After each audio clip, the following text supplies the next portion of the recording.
তিতির প্রকৃতি থেকে বিভিন্ন ধরনের খাবার খায় বলে এদের খাবার খরচও কম লাগে। যে কোনো প্রতিকূল পরিবেশে তিতির মুরগি নিজেদেরকে মানিয়ে নিতে পারে। তিতির মুরগির উৎপাদন বাড়িয়ে যদি পারিবারিক বা বাণিজ্যিকভাবে পালন করা যায়, তাহলে গ্রামীণ খামারি সহ বেকার যুবকদের কর্মসংস্থানের ব্যবস্থা হবে এবং দেশ অর্থনৈতিকভাবে এগিয়ে যাবে আরও এক ধাপ।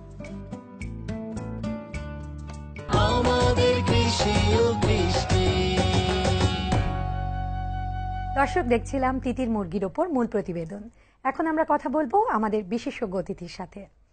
তিতির পালনের জন্য একজন খামারিকে কি কি পদক্ষেপ অনুসরণ করে চলা প্রয়োজন এবং একটি ভালো লাভবান খামার গড়ে তোলার জন্য কি কি পদক্ষেপ অনুসরণ করে চলতে হবে খামারিকে? খামারিদেরকে প্রথমে তিতিরের একটা সুন্দর ঘর তৈরি করতে হবে।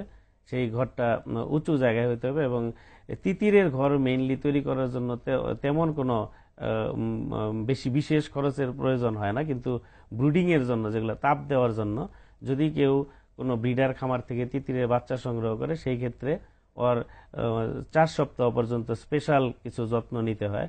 সেই যত্নগুলোর ভিতরে যেরকম ওর প্রথম সপ্তাহে 95 ডিগ্রি ফারেনহাইট টেম্পারেচার মেনটেন করতে হবে। তারপর প্রতি সপ্তাহে 5 ডিগ্রি করে টেম্পারেচার কমিয়ে কমিয়ে 6 সপ্তাহ পর্যন্ত ওই টেম্পারেচারটা রিডিউস করতে হবে, মানে কমাতে হবে আর কি। আর এই সময় ওদের বিশেষ করে যখন তিতিরের বাচ্চাটা আপনার ব্রিডিংয়ে দেওয়া হয়, তখন আমাদের দেশে যে ব্রয়লার স্টার্টার কমার্শিয়াল যারা ফিড তৈরি করে, ওদের যে স্টার্টারটা আছে, সেই স্টার্টারে প্রায় 24% ক্রুড প্রোটিন মানে সিপি থাকে। সেই সিপিটা আপনার তিতিরের বাচ্চার জন্য প্রাথমিক অবস্থায় বেশি দরকার হয়। এজন্য প্রাথমিক অবস্থায় ব্রয়লার স্টার্টার খাদ্যটা যদি তিতিরের আপনার 3 সপ্তাহ পর্যন্ত দেওয়া যায়, সেক্ষেত্রে সেই বাচ্চাগুলা ভালোভাবে সার্ভাইভ করে আর কি, বেঁচে থাকে। এর পরবর্তীতে যদি আপনি মনে করেন যে তিতিরটাকে আমি মাংসের জন্য তৈরি করব, সেক্ষেত্রে আপনার এই ব্রয়লার গ্রোয়ার একটা খাদ্য আছে, যে খাদ্যের ভিতরে অবশ্যই প্রোটিনের পরিমাণটা 22% হইতে হবে। সেই ধরনের খাদ্য আরো 10 সপ্তাহ পর্যন্ত তিতিরকে যদি দেওয়া যায়, তখন এই তিতিরগুলা ভালোভাবে গড়ে ওঠে আর কি। আমাদের দেশে দেখা যাচ্ছে অনেকেই হয়তো তিতিরের ব্যবসা বা খামার গড়ে তুলতে আগ্রহী, কিন্তু তিতিরের বাচ্চা পেতে গিয়ে তারা হিমশিম খেয়ে যাচ্ছেন। এটি একেবারে অ্যাভেলেবেলও না, আবার দামটাও অনেক বেশি হয়ে যায়, অনেক সময় বেশি থাকে। তো এই দামটা কিভাবে সহজলভ্য করা যায়? আসলে কি, তিতিরের জেনেটিক্যাল পটেনশিয়ালিটি কম। ও 100 থেকে বা 120টা ডিম পারে বছরে। আর যারা কনফাইন্ড একেবারে আবদ্ধ অবস্থায় পালে, ওদের দেখা গেল 150 থেকে 170টা ডিম পারে। কিছু ব্রিডিং ফ্লক যদি ডেভেলপ করা যায় বিভিন্ন রিজিয়নে, সেখান থেকে আপনার মনে করেন ডেভেলপ করে ওখান থেকে বাচ্চাগুলা প্রোভাইড করলে, তখন খামারি পর্যায়ে যখন তিতিরের সংখ্যা বাড়বে, তখন খামারি থেকে ডিমগুলা নিয়ে এসে ওই ডিমগুলা টেবিল পারপাসে ব্যবহার না করে ওগুলাকে থেকে বাচ্চা উৎপাদন করে যদি খামারিদের দেওয়া যায়, তখন দেখা যাবে যে বাচ্চার দামটা অনেকটা সহজলভ্য, আয়ত্তের মধ্যে এসে যাবে। তিতির নিয়ে আপনার সাথে আরো কথা বলবো, এ পর্যায়ে নিতে হচ্ছে আরো একটা বিরতি। দর্শক, কৃষি ও কৃষ্টি অনুষ্ঠানে নিয়ে নিচ্ছি আরো একটি বিরতি। RTVর সাথেই থাকুন। আমাদের কৃষি ও কৃষ্টি।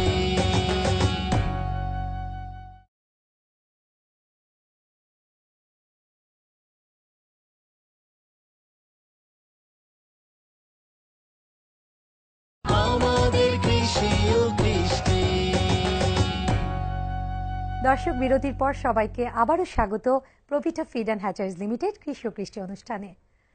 দেশি মুরগির তো অনেক রোগবালাইয়ের কথা অনেক কিছু শোনা যায়, তো সেক্ষেত্রে তিতিরের ক্ষেত্রে কি কি ধরনের রোগবালাই হয়ে থাকে বা কিভাবে এটা প্রতিরোধ করা যায়, আপনি যদি একটু বলে দেন দর্শকদের জন্য। তিতির কমন ডিজিজগুলো, যেগুলো সাধারণ রোগ মুরগির হয়, এগুলো তিতির এগুলো ম্যাক্সিমাম ক্ষেত্রেই তিতির এগুলো এই সমস্ত ডিজিজের ক্ষেত্রে ওদের টলারেন্স লেভেলটা অনেক বেশি, ওদের চেয়ে কম হয়। আপনি যদি তিতিরকে কনফাইন্ড মানে আবদ্ধ অবস্থায় পালেন, সেক্ষেত্রে ওর জন্য কোনো ভ্যাকসিন দেওয়ারই প্রয়োজন পড়ে না, মানে ওর কোনো ডিজিজই হয় না। যখনই আপনি দেখা গেল যে আপনার এই গ্রামের রুরাল এরিয়াতে পালতে যাবেন, তখন দেশি মুরগির সাথে মিশবে এবং আদার স্পিসিস পোল্ট্রি স্পিসিসের সাথে মিশবে, তখন ওদেরকে ভ্যাকসিন দেওয়া লাগবে। তখন ওই ভ্যাকসিনগুলো যদি আপনি বাংলাদেশে আমাদের শুধু BCRDB সরকারি পর্যায়ে যে ভ্যাকসিনটা পাওয়া যায়, আর RDB ভ্যাকসিন, ওই BCRDB ভ্যাকসিনটা 6 দিন বয়সে, আবার 21 দিন বয়সে আরেকবার বুস্টার ডোজ দিয়ে, আর 7 দিন বয়সে 8 দিবি। এরপর থেকে প্রতি 3 মাস পর পর যদি এটা কন্টিনিউ করে, তাহলে আর তিতিরের রক্ষা করা কোনো মানে প্রবলেম নাই। আমাদের দেশের বিভিন্ন গ্রামাঞ্চলেই দেখা যায় সরকারের পক্ষ থেকে গরু, মুরগি, হাঁস ছাগল এগুলি সব পালন কিংবা প্রজনন খামার রয়েছে, তো তিতিরের ক্ষেত্রে এটা দেখা যায় না, এটা কেন? আমাদের পোলট্রি র্যাপিড একটা ডেভেলপমেন্টের দরকার ছিল ওই ডিম আর মাংসের চাহিদা মেটানোর জন্য, যার জন্যই কমার্শিয়াল দিকে আমরা ধাবিত ছিলাম আর কি।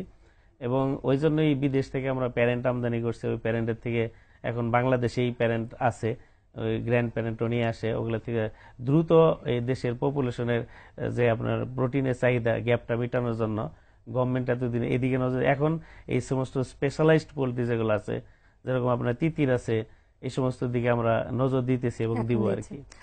তারপরেও আপনাকে বলবো, আমাদের দেশে যারা তিতির খামার করতে চাচ্ছে বা এই চাষে আগ্রহী, তাদের উদ্দেশ্যে আপনি যদি কিছু বলেন। আমি খামারিদের বলবো যারা উৎসাহী ওরা আসেন, তিতির পালেন, এবং তিতিরের রোগ ব্যাধি আমাদের দেশি মুরগির চেয়েও কম, এবং এগুলা যদি বাণিজ্যিকভাবে পালতে চান তাহলে তিতিরগুলো আপনার সেমি ইন্টেন্সিভ সিস্টেমে নিজে কিছু সাপ্লিমেন্ট খাবার দেন, আর পাশে রেঞ্জের ব্যবস্থা করে দিবেন। এবং সেই সমস্ত জায়গায় বিশেষ করে কলমি শাক যদি চাষ করা যায়, ওই তিতিরের খুব প্রিয় খাদ্য কলমি শাক, এবং কীটপতঙ্গ যদি ওই এলাকাগুলোতে থাকে ওগুলো তিতির নিজে খেয়ে ওর নিজে নেচার থেকে ও খাদ্যটা মিট আপ করতে পারবে, আর কিছু সাপ্লিমেন্ট ফিড দিলেই সেখান থেকে ভালো প্রোডাকশন পাওয়া যাবে। ধন্যবাদ আপনাকে প্রভিটা ফিড অ্যান্ড হ্যাচারিজ লিমিটেড কৃষি ও কৃষি অনুষ্ঠানে আসার জন্য। আপনাকেও ধন্যবাদ আমাদেরকে এখানে আমন্ত্রণ জানানোর জন্য। দর্শক, কৃষি অর্থনীতিতে অবদান রাখার স্বীকৃতি স্বরূপ প্রভিটা এবং আরটিভির পক্ষ থেকে খামারি বা কৃষি গবেষকদের দেওয়া হয় ক্রেস্ট। ক্রেস্ট পাওয়ার পর তাদের অনুভূতি কি, চলুন জেনে আসি।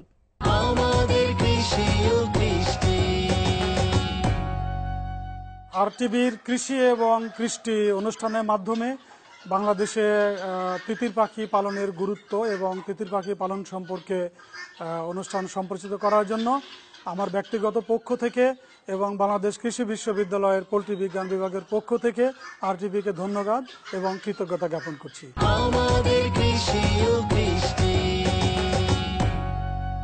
প্রিয় দর্শক, মৎস্য উৎপাদনে বাংলাদেশের সফলতা প্রশংসনীয়। এই মৎস্য খাতে বিজ্ঞানীদের গবেষণা দেশের অর্থনৈতিক উন্নয়নের একটি গুরুত্বপূর্ণ মাধ্যম। এই মৎস্য গবেষকদের সফলতা নিয়ে এখন আপনাদের জন্য রয়েছে কৃষি সংবাদ।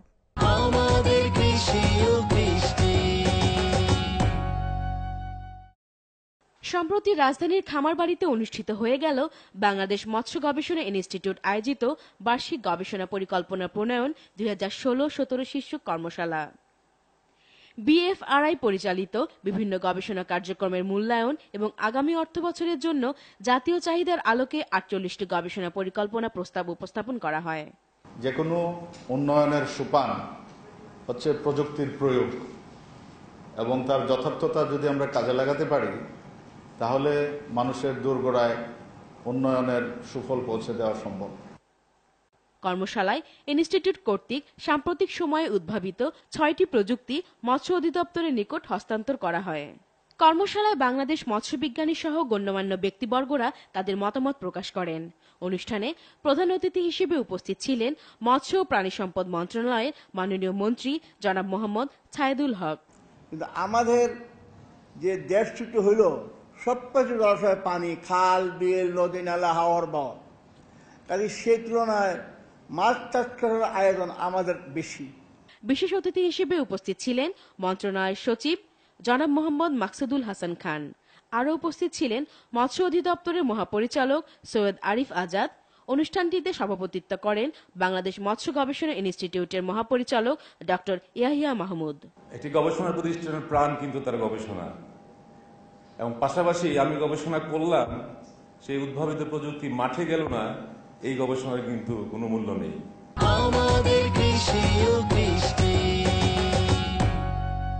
প্রিয় কৃষক, কৃষি বিষয়ক যে কোনো সমস্যা, সম্ভাবনা, মতামত ও পরামর্শের জন্য লিখতে পারেন আমাদের অনুষ্ঠানে।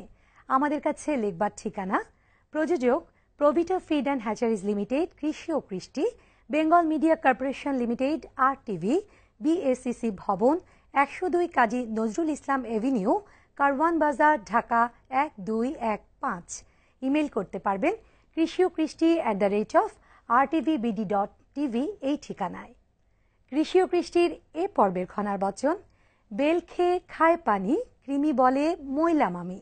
অর্থাৎ বেল খাওয়ার পর পানি খেলে কৃমি বিনাশ হয়। মানবদেহ হয় কৃমিমুক্ত। দর্শক, আজ আমাদের হাতে আর সময় নেই। দেখা হবে প্রভিটা ফিড অ্যান্ড হ্যাচার্স লিমিটেড কৃষি ও কৃষ্টির আগামী পর্বে। সে পর্যন্ত সবাই ভালো থাকুন, সুস্থ থাকুন। সবাইকে ধন্যবাদ। ধন্যবাদ আপনাকেও আমাদের স্টুডিওতে আসার জন্য। আর টিভি এবং প্রভিটার পক্ষ থেকে আপনার জন্য রয়েছে একটি গিফট বক্স। Thank you. আমাদের কৃষি ও কৃষ্টি।